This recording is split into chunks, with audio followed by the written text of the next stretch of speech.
সময় মতো গাড়ি না পাওয়া এবং বাড়তি ভাড়ার কারণে ঈদ যাত্রায় কিছুটা ভোগান্তিতে পড়েছে ঘরমুখো মানুষ। আর বাড়তি ভাড়া নেওয়ার পেছনে নিজেদের যুক্তি তুলে ধরেন বাস মালিকরা। এদিকে রেলে ঈদ যাত্রায়ও শিডিউল ভোগান্তির শিকার যাত্রীরা।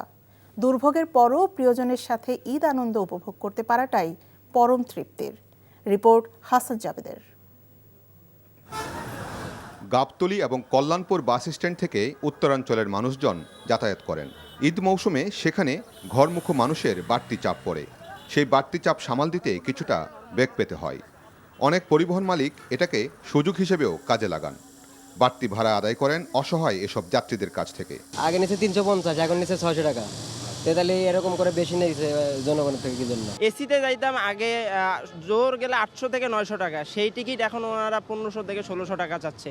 এখন এই অবস্থা হলে বাড়ি যাওয়া তো আমাদের পসিবল না। 1250 টাকা করে অনলাইনে কাটছি, তারপরেও গাড়ির কোনো খবর নাই। দুপুর হয়ে গেছে, এখন বলতেছে গাড়ি আছে ইয়াতে আপনার ওই কি বলে সাভার।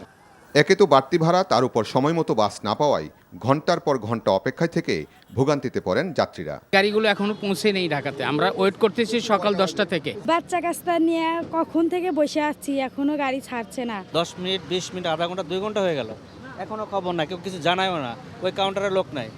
যাত্রীদের অভিযোগ স্বীকার করে কেন বাড়তি ভাড়া নিচ্ছেন তার যুক্তি তুলে ধরেন বাস মালিক পক্ষের লোকজন। বাড়তি ভাড়ার বিরুদ্ধে ভ্রাম্যমাণ আদালতও পরিচালনা করা হচ্ছে। গাড়ি এক সাইড থেকে ফাঁকা আসতে আসছে, দ্বিতীয় কথা গাড়ির পরিবহনে তেল পাচ্ছে না কোনো পরিবহনে, দ্বিতীয় কথা গাড়ি আসছে যানজটের জন্য। আর এখন এক সাইড থেকে খরচটা উল্লেখ যে আর একটু বাড়তি ভাড়া নেওয়া হচ্ছে। জরিমানা করতে পেরেছে শ্যামলী পরিবহন, এছাড়া আমরা কাউকে জরিমানা করতে। শ্যামলী পরিবহন কেন জরিমানা করেছে? ওনাদের একটা রুটের আপনারা 20 টাকা করে বেশি নিয়েছে, সেটার জন্য আমরা জরিমানা করি। এদিকে কমলাপুর রেল স্টেশনেও যাত্রীদের ভিড় ছিল চোখে পড়ার মতো। অনেকে ট্রেনের ভিতরে জায়গা না পেয়ে ছাদেই চড়ে বসেন। বুধবার বগুড়ার সান্তাহারে ট্রেন দুর্ঘটনার কারণে কিছুটা শিডিউল বিপর্যয় হয়েছে। ফলে ভোগান্তিতে পড়েন সেসব ট্রেনের যাত্রীরা। আমার ট্রেনটা ছিল সকাল 10:15টায়, একতা এক্সপ্রেস। ট্রেনটা বিলম্বের কারণে আমার ট্রেনটা ছাড়বে 4:50।